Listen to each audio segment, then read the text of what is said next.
I'm here to talk about success, right?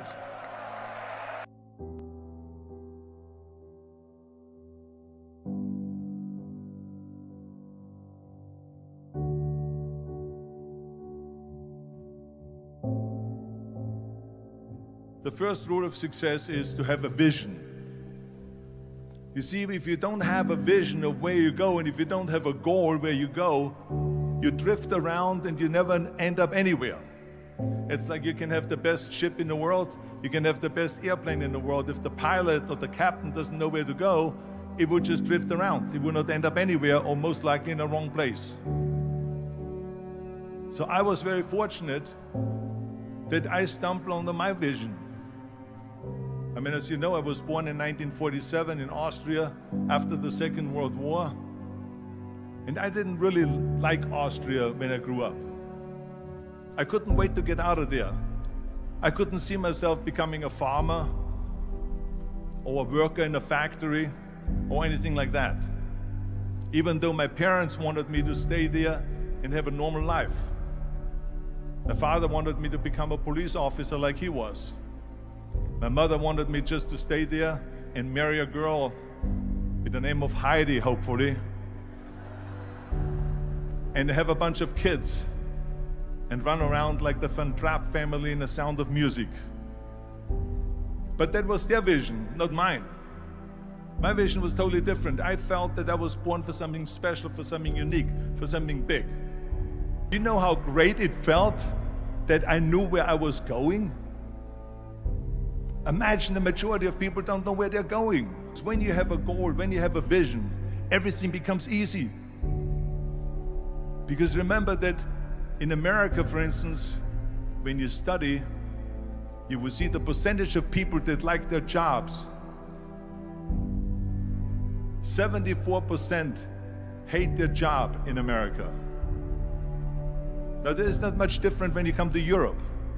The majority of people don't like what they're doing because they're really not doing it because they didn't have a goal and they followed this goal. They just aimlessly drift around, and then all of a sudden there's a job opening, so they get that job because you have to work. But then when you work, it's a chore. It's work. It's not fun. So if you think about, only a quarter of the people really enjoy what they're doing in life. That is unbelievable if you think about it. So I felt so blessed that I knew what I was doing. It's like a medical student that studies and knows he wants to become a doctor. You know where to go. So I knew where to go. So people always ask me, when they saw me in the gym in the pumping iron days, they say, why is it that you're working out so hard? 5 hours a day, 6 hours a day, and you have always a smile on your face. The others are working out just as hard as you do, and they look sour in the face. Why is that?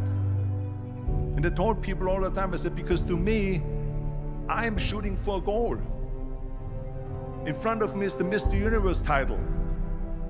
So every rep that I do gets me closer to accomplishing that goal, to make this goal, this vision turn into reality. Every single set that I do, every repetition, every weight that I lift will get me a step closer to turn this goal into reality. So I couldn't wait to do another 500-pound squat. I couldn't wait to do another 500-pound bench press. I couldn't wait to do another 2,000 reps of sit-ups. I couldn't wait for the next exercise, for the next half hour of posing and all the kind of things that you have to do to be a champion. And with the age of 20, I went to London and I won the Mr. Universe contest as the youngest Mr. Universe ever. And it was because I had a goal. So let me tell you something, visualizing your goal and going after it makes it fun. You got to have a purpose no matter what you do in life. You got to have a purpose. So that's rule number one, have a vision. Rule number two is, don't listen to the naysayers. Don't listen to the naysayers.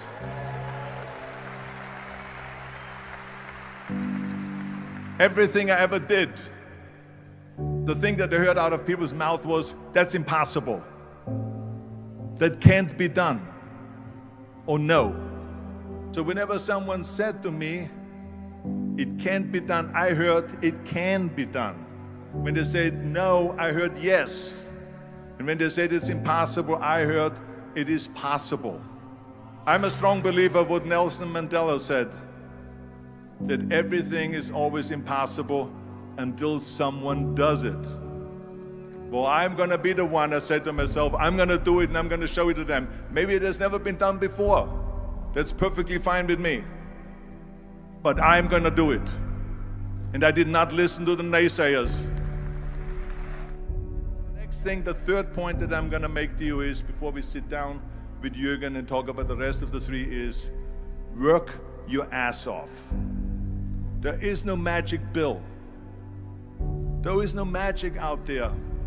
You cannot get around. You have to work and work and work. And it drives me crazy when people say that they don't have enough time to go to the gym for 45 minutes a day and work out, or to do something for 45 minutes to an hour a day to improve, if it is physically improve or if it is mentally to improve. Imagine you read 1 hour a day about history. How much you will learn after 365 hours in 1 year. Think about if you study about the history of musicians, of composers, how much you would know.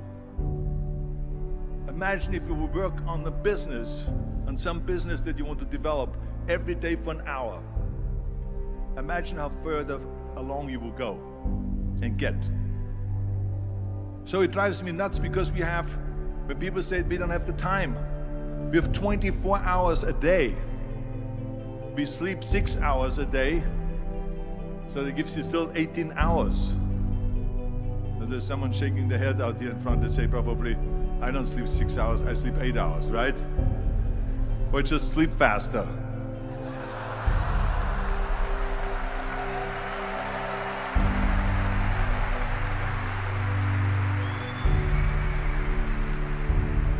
So we have 18 hours a day. The average person works around 8 to 10 hours. So let's assume it's 10 hours, so we have 8 hours left. Then you travel around an hour a day, maybe 2 hours a day. So now you have still 6 hours left. So what do you do with these 6 hours? What do you do with these 6 hours? Then we eat a little bit, then we schmooze a little bit, talk a little bit to people and all that stuff. But you can see how much time there is available if you organize your day. So you got to work hard. I mean, let me tell you something. When I went to America, I went to college. I went and worked out 5 hours a day. And I was working on construction. Because in those days in bodybuilding, there was no money. I didn't have the money for food supplements or anything. So I had to go to work. So I worked on construction. I went to college. I worked out in the gym, and at night, from 8 o'clock at night to 12 midnight, I went to acting class 4 times a week. So I did all of that. There was not one single minute that I wasted. I became very friendly with Muhammad Ali in the 70s. And Muhammad Ali worked his butt off. And I saw it firsthand. And I remember that there was a sports writer that was there in the gym when he was working out and he was doing sit-ups. And they asked him, how many sit-ups do you do? And he said, I don't start counting until it hurts. Now think about that. He doesn't start counting his sit-ups until he feels pain. That's when he starts counting. That is working hard. And so you can't get around the hard work. It doesn't matter who it is. As a matter of fact, I believe what Ted Turner said, work like hell and advertise.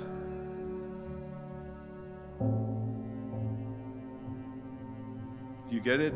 Work like hell, go to bed, and early to rise, work like hell and advertise. So you work your ass off, and then you let the world know about your work. That's what it is all about. Let people know. If you have a company, if you have a movie, if you do a sports, work your ass off, but then advertise and let everyone know. I hate Plan B. And I tell you why. Because we have so many doubters, as I've said earlier, the no-sayers. We have so many of those people that say no, and you can't do it, and it's impossible. That is okay, because we just turn off, as I said earlier, and we listen and we hear the no being a yes. You can't do it, you can do it, and all of that. So that is possible to do that amongst all the negative people around you. But when you start doubting yourself, that's very dangerous. Because now what you're basically saying is that if my plan doesn't work, I have a fallback plan, I have a plan B. And that means that you start thinking about plan B, and every thought that you put into plan B, you're taking away now that thought and that energy from plan A.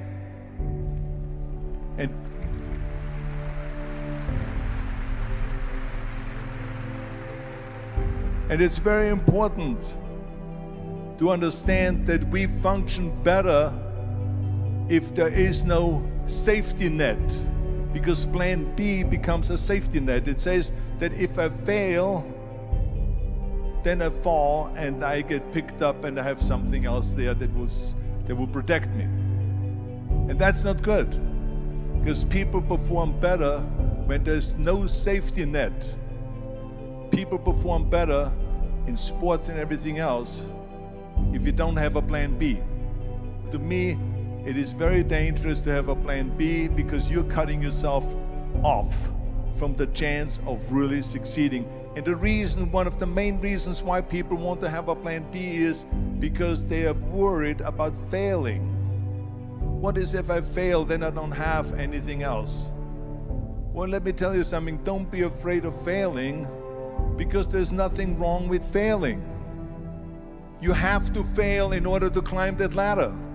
There's no one that doesn't fail. We all fail. It's okay.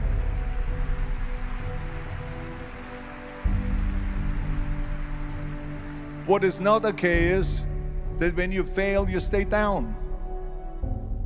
Whoever stays down is a loser. And winners will fail and get up, fail and get up, fail and get up. You always get up. That is a winner. That is a winner. Hey, we all lose. We all have losses. This is okay. And this is why I say don't be worried about losing, because when you're afraid of losing, then you get frozen. You get stiff. You're not relaxed. You got to be, in order to perform well in anything, if it's in boxing or if it is on your job or with your thinking, is only happening when you relax. So relax. It's okay to fail. Let's just go all out and give it everything that you got. That's what it is all about. So don't be afraid to fail. This is one of my 6 rules to success. You can only feel complete as a person if you think about what can you do for your fellow member around you that maybe needs help. I felt like that. Everyone has a different motivation why you get into that. I was an immigrant going to America, and I saw how America was the most generous country in the world. I mean, they opened up their arms to me, they helped me, they invited me for Thanksgiving dinner. The people, they brought me, the bodybuilders in the gym brought me plates to my apartment because I had no plates, I had no silverware, I had no bedware, I had no pillows, I had no blanket, I had no TV, I had no radio, I had nothing. They brought it to my apartment. They helped me. And I saw that firsthand, this generosity in America. And I said to myself, as an immigrant that is being embraced with open arms, that I need to go and make sure that I give something back.